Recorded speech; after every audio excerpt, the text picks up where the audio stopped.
not. Who just said I'm not? Judah. Oh, Judah. Just one time, please fall asleep while I'm teaching. I always told them whenever I was pastoring, if somebody fell asleep, and then I realized, you got to be careful, some people have heart conditions, I was just going to get up beside them and scream out the loudest well glory that I could. But with a kid, I could probably get away with it. Howard's age.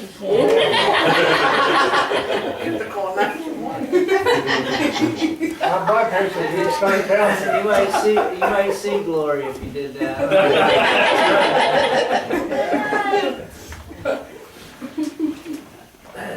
But it is good to be here tonight. Amen. Sorry I missed this morning, but I'm about 80% right now, so we'll get through this. Tonight we're going to be in Daniel chapter 3.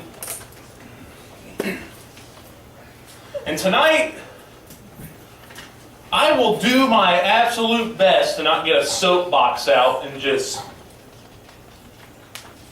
go on. There's some things about this chapter I'm very passionate about. Whenever it comes to passages in the Bible, this is probably one of my most favorite. And the reason for that is because it's God in the midst. Yeah. And I've preached many sermons out of here, out of this passage. And there's one particular part, when we get to it, you'll know when I have a problem. Because there's one way that King James puts it, there's a way every other puts it. Every other translation. And I'm going to tell you why I believe that King James is the one that everybody needs to go by whenever it comes to this. So, now I'm not saying if you have another version at home, that's a problem. I have probably 3 different translations at home.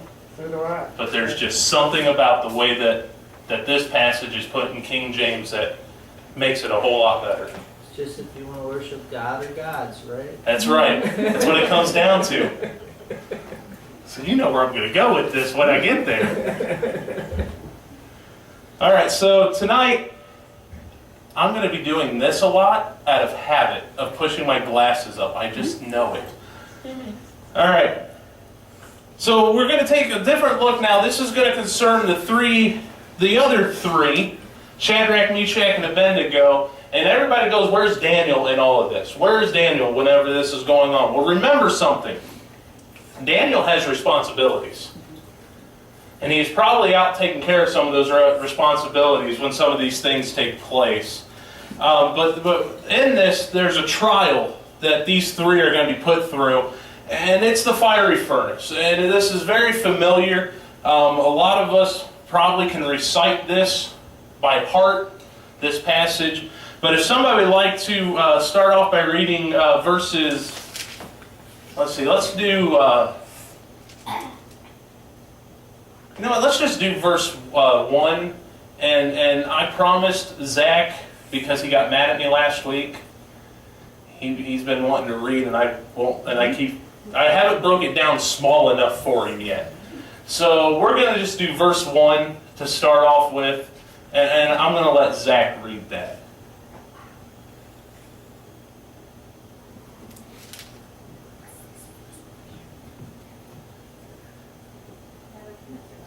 Nebuchadnezzar, the king, made an image of gold whose height was 80 cubits, and the breadth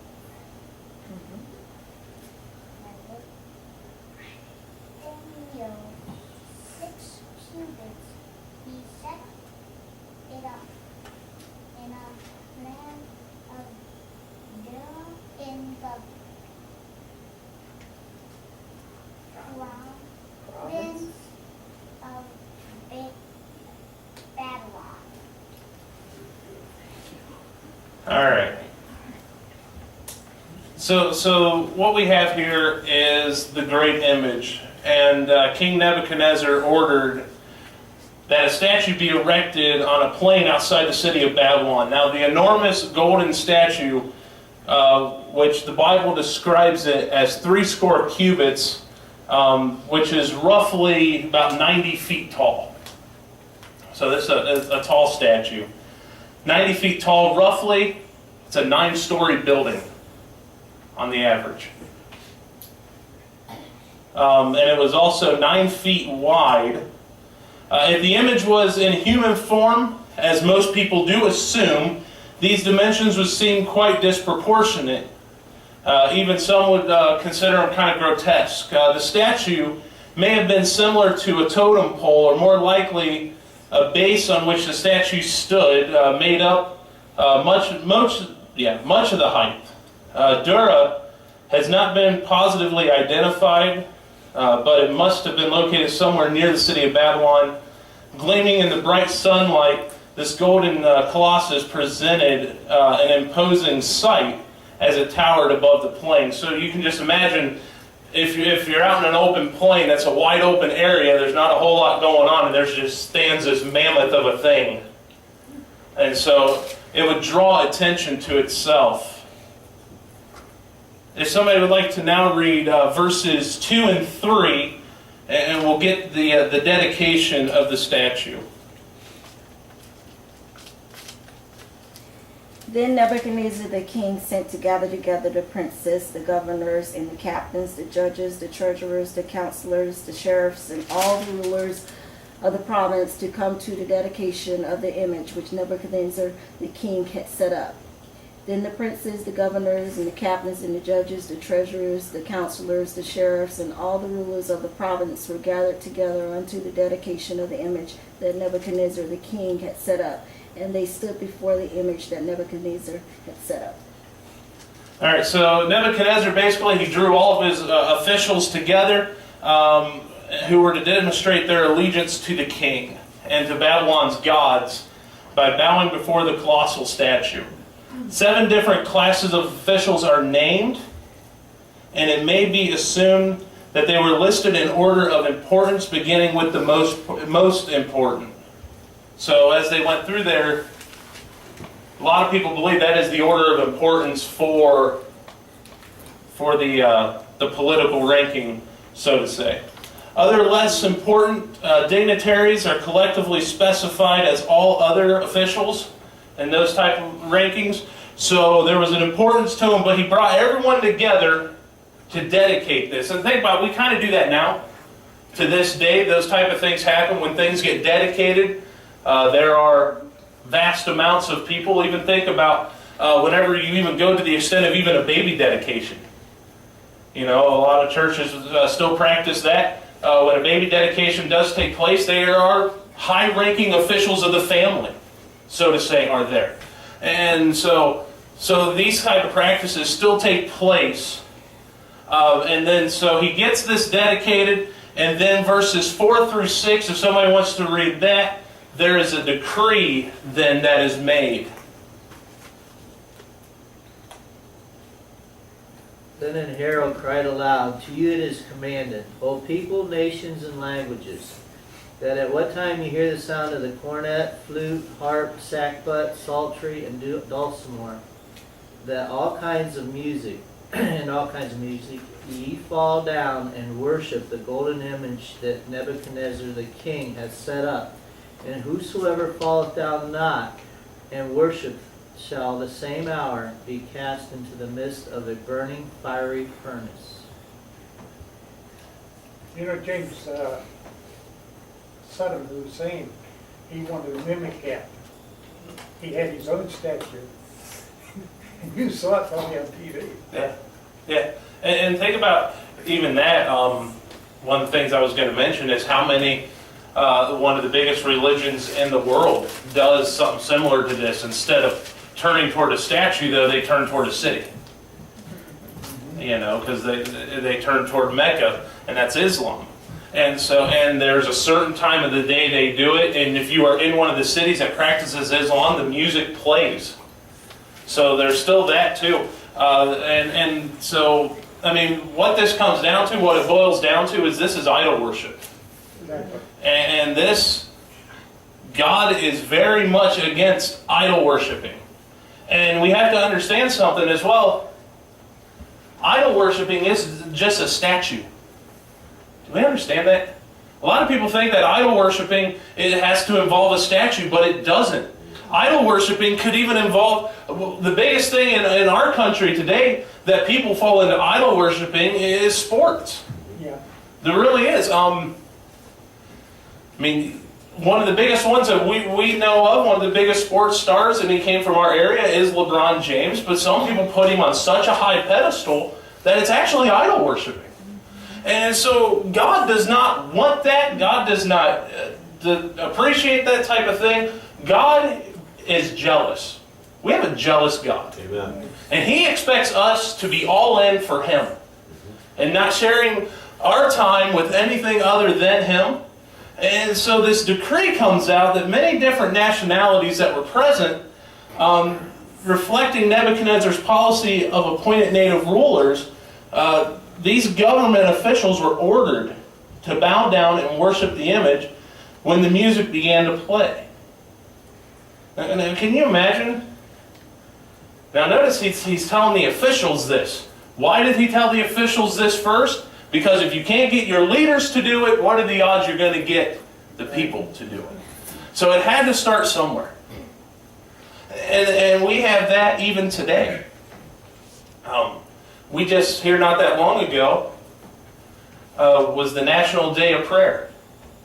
And I'm thankful for the fact that we had a president that finally acknowledged that again. Amen. Yeah. You know, and I try not to get into the whole political side of things, but one of the things that I firmly believe in, and I've had people ask me, do you really believe he's a Christian? I've had these conversations at work. And the thing that I've come to is, look, he's acknowledging God. Yes. And I'll take that as a start. You know, so if your government acts one way, chances are the people of that nation will act a certain way as well. Now, I'm not saying that if our whole government got back to God, that this entire nation would get back to God, because we're going to learn here there are some people that rebel. So that's not what I'm getting at, but I'm saying that most of the people follow their leadership. Yes. So if somebody would like to read verse 7. Verse 7 just talks about the worship of the statue.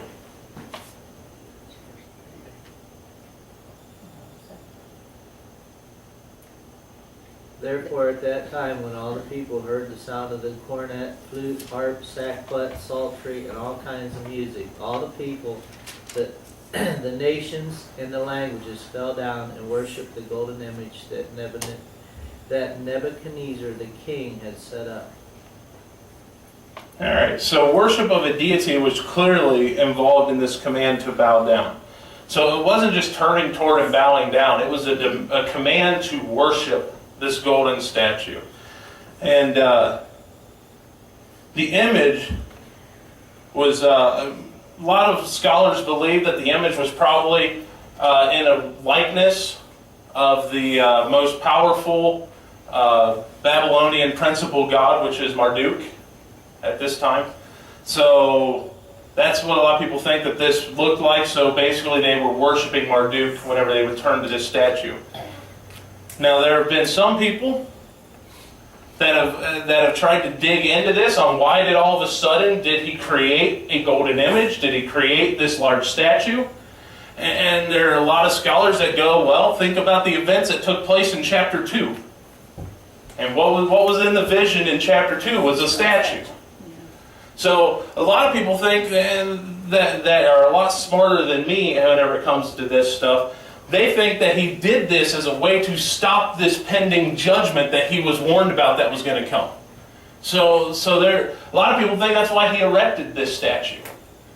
Now, whether or not that's the whole reason behind it, that's a man's opinion thousands of years later trying to figure it out.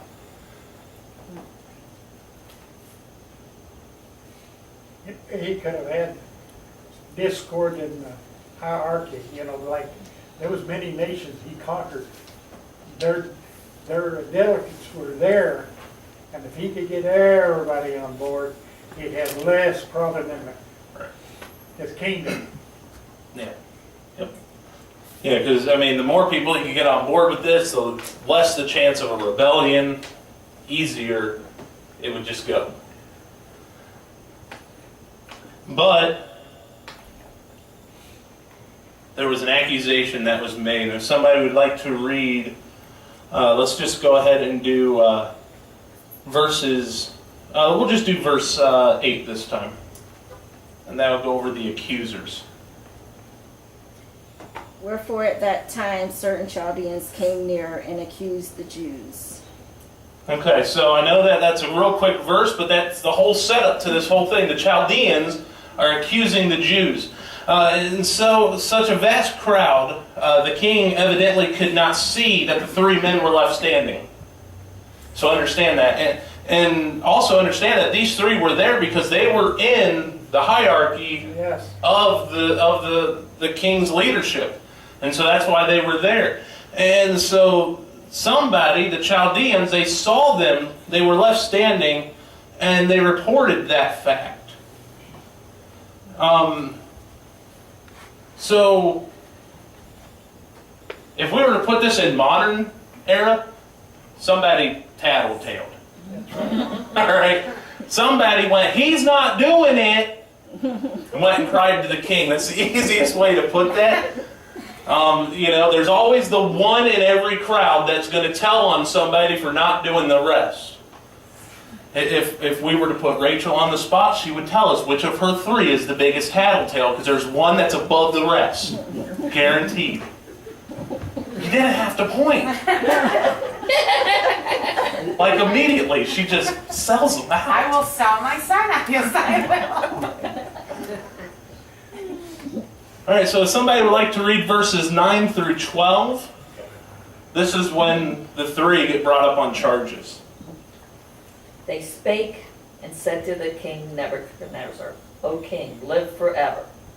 Thou, O king, hast made a decree that every man shall hear the sound of the cornet, flute, harp, sackbut, psaltery, and dulcimer, and all kinds of music, shall fall down and worship the golden image. And whoso falleth not down and worshipeth, that he should be cast in the midst of a burning fiery furnace.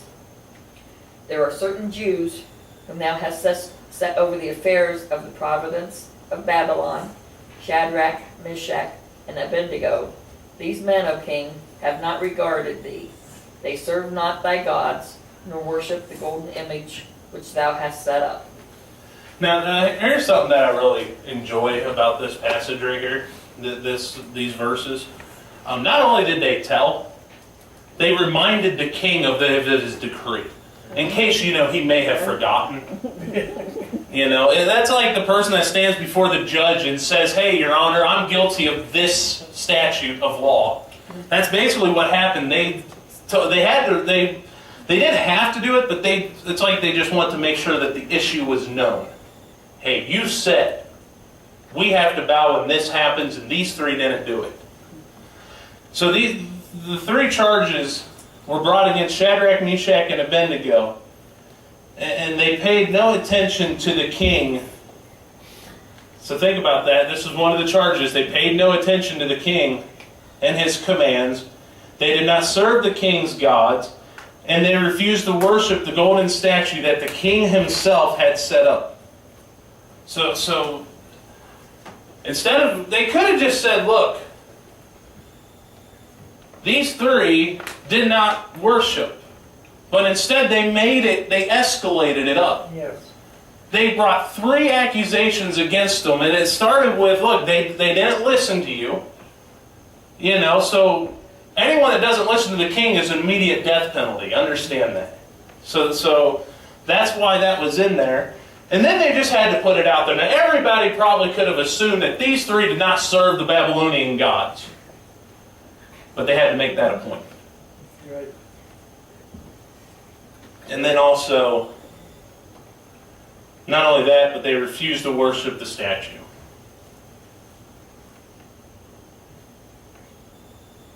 Now think about this.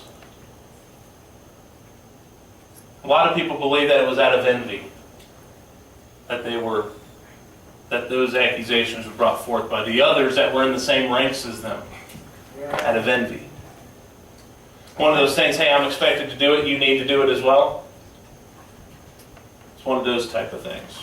But we find out in verses 13 through 15, there is rage, there is disbelief, and Nebuchadnezzar cannot believe what he's hearing. So somebody would like to read verses 13 through 15. We're going to get to what is known as the question and the offer. Then Nebuchadnezzar, in his rage and fury, commanded to bring Shadrach, Meshach, and Abednego. Then they brought these men before the king. Nebuchadnezzar spake and said unto them, Is it true, O Shadrach, Meshach, and Abednego? Do not ye serve my gods, nor worship the golden image which I have set up? Now if ye be ready, that at what time ye hear the sound of the cornet, flute, harp, but psaltery, and dulcimer, and all kinds of music, ye fall down and worship the image which I have made. Well, but if ye worship not, ye shall be cast the same hour into the midst of the burning fiery furnace. And who is that God that shall deliver you out of my hands? So Nebuchadnezzar wants to know, first of all, is this really true? Because he cannot believe that these three are going against him. So in rage and disbelief, Nebuchadnezzar asked Shadrach, Meshach, and Abednego if the report of their disobedience was really true. For some reason, no one understands why. I cannot find a scholar that understands why. I've tried, figuring this out, so maybe we're going to have a discussion here and figure this out. Okay? Nebuchadnezzar, for some reason, granted these young men an opportunity to change their minds. And no one knows why. But he gave them a second chance, something the king did not do a whole lot. Now, possibly, here's a thing that I have here. Possibly, he had grown fond of them, or perhaps he felt it would be a pity to lose three capable men, especially since he made such a large investment of time and money in them. But then Nebuchadnezzar warned them that no God could rescue them if they refused to worship the image. This warning seems to reflect the king's previous experience with Israel's God. And the Lord, and that's speaking back to chapter 2, the Lord had proven himself powerful by revealing the dream. But even such a great God would not be able to protect his followers from the death of the furnace. That is Nebuchadnezzar's mindset right there. I believe that he did what he did. It's almost like because he's the king and he's the leader. It is better for him to offer them a second chance and have them do what he said to do than for them to defy him, because even though he's going to punish them, it makes other people, as a leader, like a military leader, if you have people go against you, it makes the other people want to rise up maybe too. Okay. So if he gets them to do what he wants them to, he squashes all that. Okay. Sort of like Christ carrying his cross. Yeah. Same thing, same principle. But what about the fear that he had to have? I mean, he had a dream he couldn't remember, and their God, he remembered that. But they were able to interpret his dream when no one else could. So he had to have respect, because them four, it was the four of them that brought that to him. Yep. And so he had to have respect for that. Yeah. Well, I think Nebuchadnezzar was trying to challenge God, who did this first thing. If he, how powerful is he? Is he as powerful as me? Is he as powerful as me? Mm-hmm. Yeah. So, I mean, these reasons I think are better than what I was able to come up with so far. But that's one of the things. And so, but what's really taking place here, also understand, is religious persecution. Yes. Is taking place at this point as well. I mean, these men, the astrologers, the Chaldeans, emphasize the fact that these disrespectful and treasonous men were Jews. I mean, they made sure that also was put out there as well. But then a great reply comes out, and that's verses 16 through 18, if somebody would like to read that. Shadrach, Meshach, and Abednego answered and said to the king, O Nebuchadnezzar, we are not careful to answer thee this matter. If it be so, our God whom we serve is able to deliver us from the burning fiery furnace, and he will deliver us out of thine hand, O king. But if not, be it known unto thee, O king, that we will not serve thy gods, nor worship the golden image which thou hast set up. Okay, can I just give you a James Johnson translation here real quick of verse 16? When they sit there and they say in verse 16, we are not careful to answer thee in this matter. Look, king, we don't have to answer you. Okay, that is what they're saying there. Look, we don't need to answer this. So understand that. The young men responded that they would not offer an apology for their stand.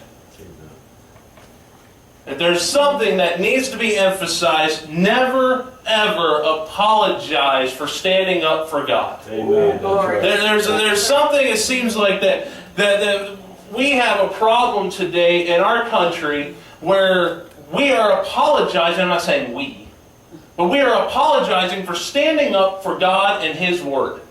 And we really should not be doing that. We should never be apologetic for what God is telling us to do. Amen. And so they told him they would not offer an apology. Although Shadrach and Meshach and Abednego expressed their confidence in their God's power to deliver them, they humbly accepted the fact that God does not always choose to intervene miraculously in human circumstances. That's it. Regardless, they want him. People today need to understand that. We pray, and we pray, and we pray, and we pray, and we pray, and we pray over and over, and we want God to answer, and we want God to answer now.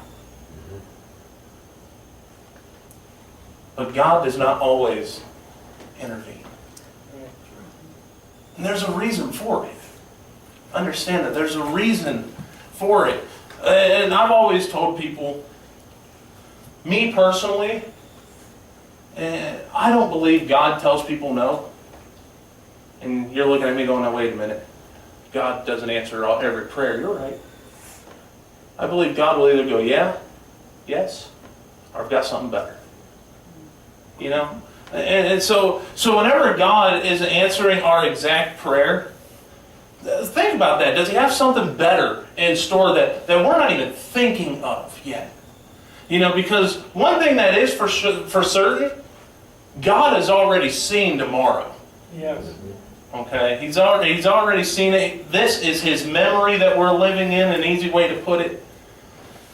So think about that. So they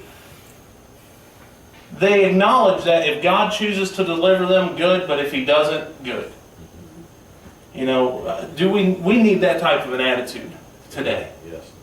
Whether or not God is going to answer my prayer, God's still good. He's still good. So the Hebrews believed that these boys, they believed that God could, but not necessarily that He would spare their lives. You got to go back to those young men were trained in the temple, the things of the temple. God, period, was in their mind, period. God and His words. They ain't going to back down. Exactly. Yep. That's absolutely right. And so, think about this. Even if Shadrach, Meshach, and Abednego had to suffer a horrible and painful death in a burning oven or a fiery furnace, they declared that they would not forsake their God and worship idols. Belief in an afterlife is implied in their words. Yes. One of the things that my generation will always stick out is Columbine High School. And for the life of me, I cannot remember this girl's name, but there's one girl that is more famous from this whole thing. And I think that was her name. She was the one, they pointed a gun right to her face. And they told her, denounce God, and I'm paraphrasing this, and you can live. and she still chose to stand for God. There's a book called Rachel's Tears. Her mother, Okay. it's her diary. Yeah. And what a beautiful story that is. I think there's a movie too. There's a movie about it. Michael W. Smith wrote a song about it. There's a song that Michael W. Smith does. This is the time, I think is the name of the song. He wrote that song just based, plainly inspired by her actions. But think about that. You see, she is the same as the Hebrew kids in our time. Our time. Yeah.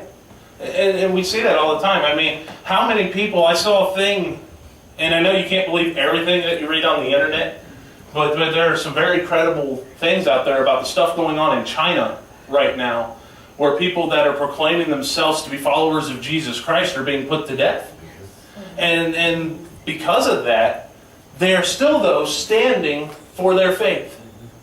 People are still facing these exact same things. They may not be getting thrown into a furnace, but people are still losing their lives for standing up for Christ. Amen. And a lot of people complain about how bad it is here. Look, we're not being threatened. Not yet. There have been periods where I thought it was going to happen. But we still have this ability to be free in it. I'd like to read what I got in my Bible here. They trusted God to deliver them, but they were determined to be faithful regardless of the consequences. If God always rescued those who are true to Him, Christians would not need faith. Their religion would be great insurance policy, and there would be lines of selfish people ready to sign up. We should be faithful to God whenever He intervenes on our behalf or not. Our eternal reward is worth any suffering we may have to endure first. Yeah. So, That's- that's where they were. Yeah. You know? Yep. You're seeing it, whether or not, the same reward. Mhm. Either you die or you don't die. Right. Yep. Same reward. Yeah. All right, so through all of this, there came a sentencing. And if somebody would like to read verses 19 through 23, this is the sentence that was laid out.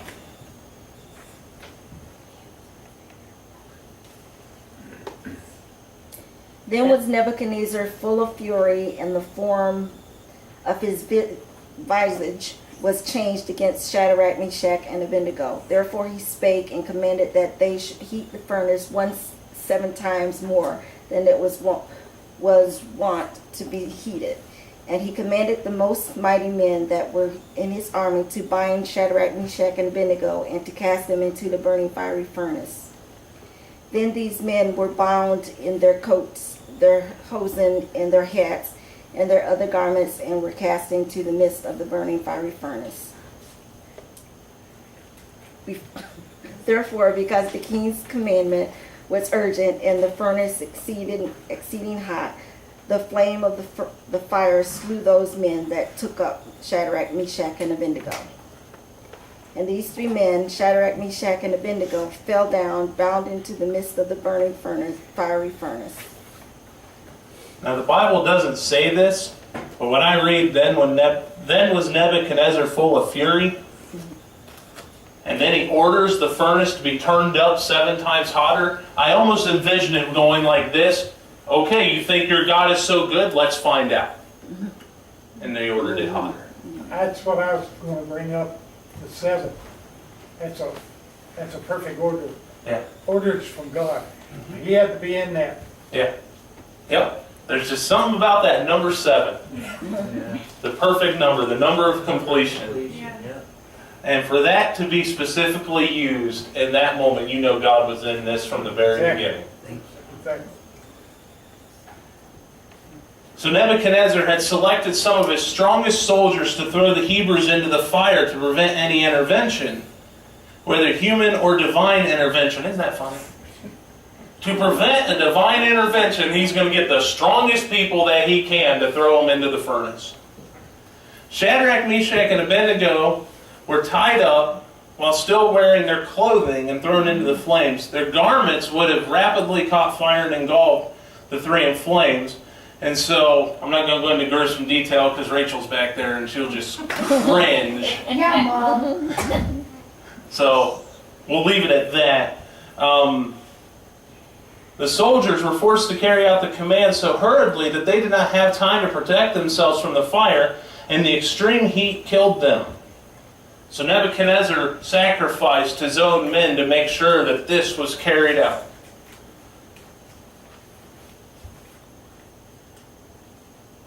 Now, just a little backdrop on what type of furnace this possibly was. We got to look at Mesopotamian history for a second. Their smelting furnaces resembled an old-fashioned glass milk bottle in shape. Like how that description is.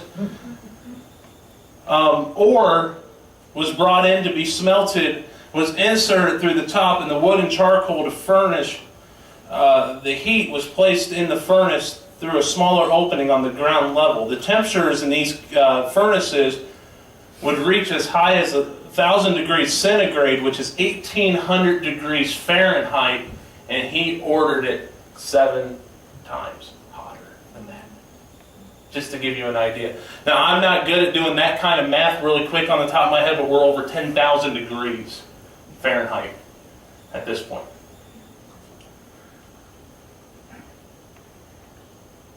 But verses 24 through 27 happen. So if somebody would like to read verses 24 through 27, we'll read about the deliverance. Then Nebuchadnezzar the king was astonished, and rose up in haste, and spake, and said unto his counselors, Did not we cast 3 men bound in the midst of the fire? They answered and said unto the king, True, O king. He answered and said, Lo, I see 4 men loose, walking in the midst of the fire, and they have no hurt. And the form of the 4th is like the Son of God.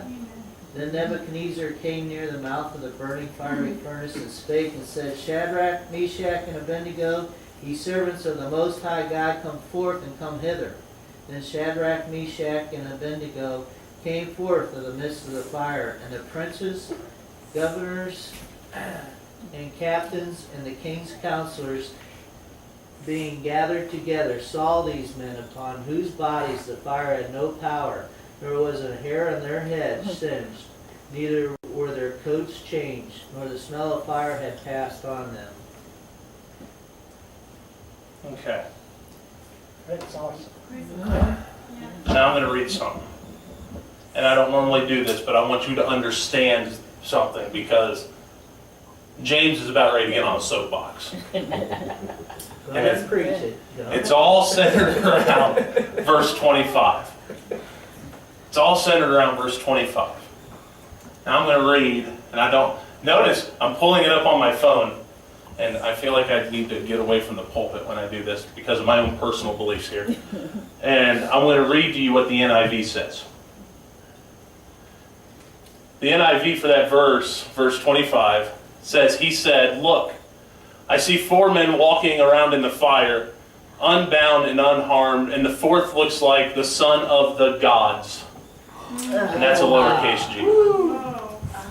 Now let me explain something to you, and this is where I have a problem. This is why I'm not a King James onlyist, don't get me wrong, but there is something that happens when you change that verse. That's right. And do you realize what happened? In chapter 2, Nebuchadnezzar believes and starts to see that there is a true God.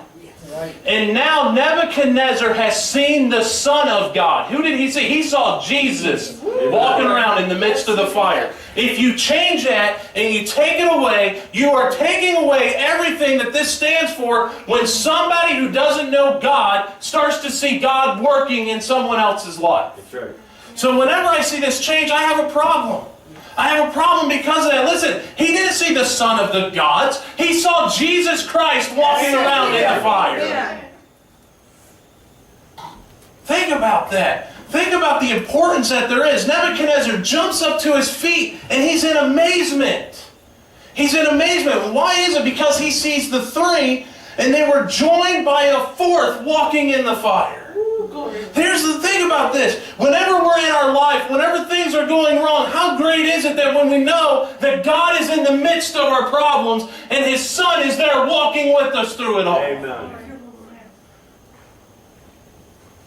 Now here's where I have a problem about some of the scholars out there.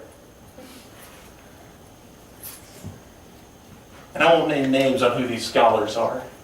You can go look it up yourself. I'm going to get all worked up. Many scholars have identified this fourth person as just an ordinary angel. No. Now, I do believe that God will send angels to protect us and to watch over us. I do believe that. But if you take that out of here and you just say that that was just an angel, you have once again taken out the fact that Nebuchadnezzar saw Jesus Christ. Amen.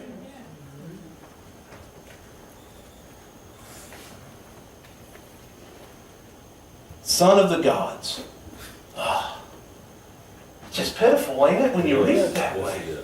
I'm thankful that what I have, what I was raised on, shows me the fourth is like the Son of God. Amen. Yeah. I've looked at quite a few Bibles, and that's the only one that I've found that says Son of God. The only one is the King James Yeah. Bible. The rest of them go to that Son of the Gods translation. And I don't understand why they do it. Well, I think I know why they do it, but we'll just save that for another time.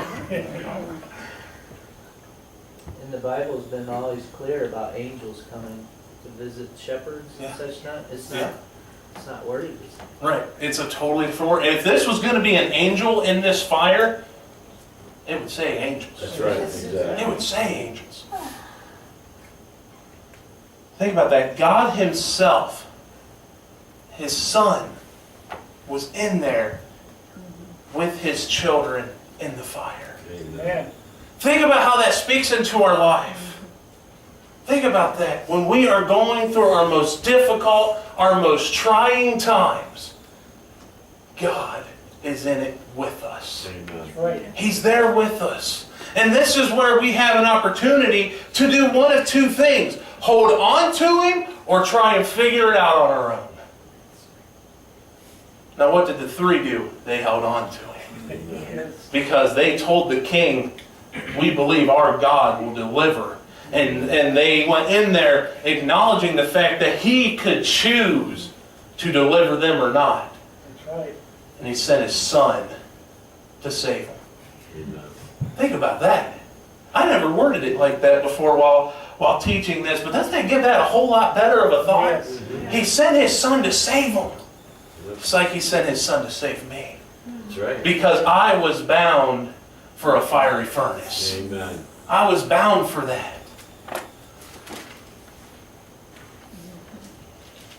The King James Version renders the phrase the Son of God. And it is put into the second person of the Trinity.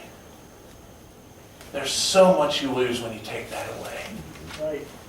So much. They're trying to take Him out of all bodies. Yes, they are. Yes, they are. There are some that they believe that the blood should be taken out because it is too descriptive and people can't handle it anymore. If it wasn't for the blood, we wouldn't be saved. Amen. Amen. Since Nebuchadnezzar was polytheistic and had no conception of the Christian Trinity, the pagan king has an eye-opening experience and went as far as identifying Jesus Christ. Think about that. At this point, he probably had no clue who Jesus even was. Think about this. Jesus hasn't even stepped foot on this earth yet. This is Old Testament. And he sees Him. And he sees Him. Nebuchadnezzar came near the opening of the furnace and he shouts for them to come forward. He shouts for them to come forward, the three. And he shouted for the Hebrews to come out and appear before him. And the king is now convinced that the God of Israel was truly the Most High God. You change verse 25 and you change the rest of this chapter. because he is now convinced.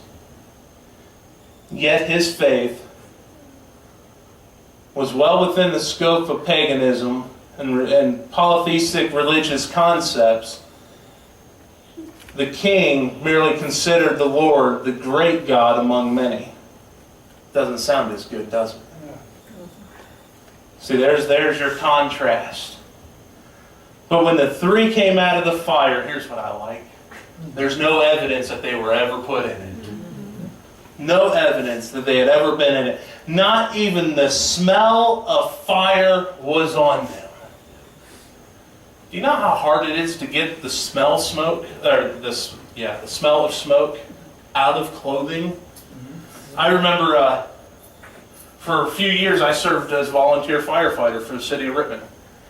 And we washed our turnout gear after every single fire because of the smell, and it didn't get the smell out. You would always smell that smoke. That is one of the hardest smells to get out of clothing. And yet they step out of this furnace. They don't even have the smell that they were ever in it. I like to think about, all this that Nebuchadnezzar saw after this. I bet any king would ask the three, how was it? What, question them about what went on in there. Yeah. The only thing that was gone that is they were bound when they were thrown in. That's There it is. And The then bounds when came you're off. walking around, so they Yep. had to burn off. So yeah. It was at this point that everybody was convinced that they had witnessed a miracle. A miracle. Now, if somebody would like to read verses 28 through 30, and we'll finish out the chapter tonight. Then Nebuchadnezzar spake and said, Blessed be the God of Shadrach, Meshach, and Abednego, who hath sent his angel and delivered his servants that trusted in him, and have changed the king's word, and yielded their bodies, that they might not serve nor worship any god except their own God. Therefore I make a decree, that every people, nation, and language would speak anything amiss against the God of Shadrach, Meshach, and Abednego shall be cut in pieces, and their houses shall be made a dunghill, because there is no other God that can deliver after this sort. Then the king promoted Shadrach, Meshach, and Abednego in the province of Babylon. Okay, now, when you go back, and he does say here in, it's in verse 28, I believe, where he mentions the angel. That's probably where they got that from. Exactly. This is not necessarily him backing down on it, because a lot of times in original translation, angels often sometimes would be what somebody would use to describe God himself, even. But just because he said angel here doesn't mean that changes the whole thing. He still acknowledged God. He saw the Son of God. In this context, he is actually referring to the divine being of Jesus Christ in verse 25. This pagan monarch expressed his admiration, there we go, I can read now, for these young men because of their willingness to suffer a horrible death in order to remain true to their God. Nebuchadnezzar issued a decree forbidding all subjects throughout the kingdom to say anything bad about Israel's God on penalty of death. Hey, Now, look what he just did. that's right. He totally flipped the script. 180. And he went beyond that. What did he say? He turned their property into a mound of dung, or a dunghill. Yeah. I wonder if he's in heaven. No. I don't think he ever, There is never, at least to my knowledge, I have not found where Nebuchadnezzar actually made a full right.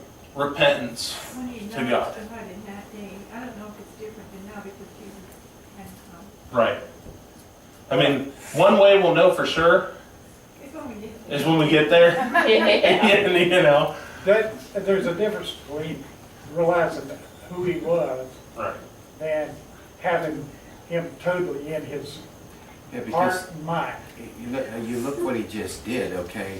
Yeah, he recognizes God, but then he turns around and threatens to kill a bunch of people anyways. Right. Yeah. He didn't show, not there. He showed fear. Like it's been Yeah, said he time had and fear time of again, God. Yeah. even the devil recognizes God. Right. Exactly. Zach, you got a question? Yeah. Was that penalty of death, like throwing people into the furnace again, or what? Could have possibly been. Okay. Said shall be cut in pieces. Yeah. Yeah. Cut them in pieces. Chop them up. Turn them into steak. They had some evil Yeah. ways to Yep. punish people. You think about this, such a command from the lips of a heathen king is astounding. But one must consider the circumstance. Nebuchadnezzar had just witnessed a miracle. This decree may also have been an attempt to appease God of Israel.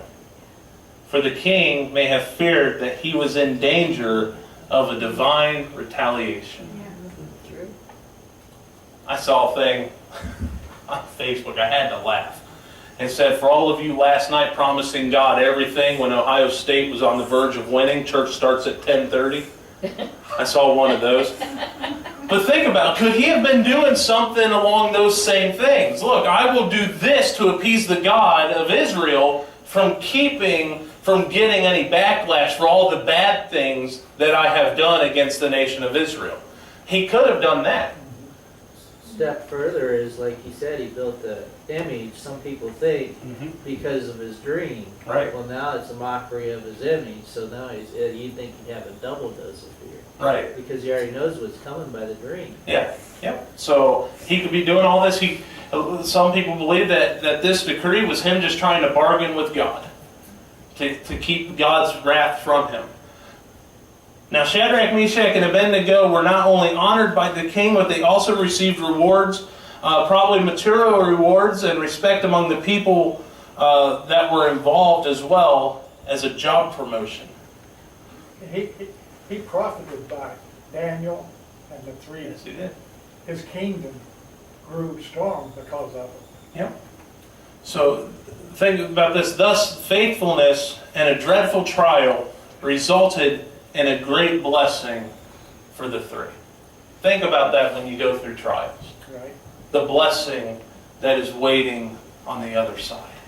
Too many times I think we get focused and caught up on what we are going through, and we lose sight of what's on the other side Yes. of what we're going through. So does anybody have any questions on that we just got through? That's chapter 3.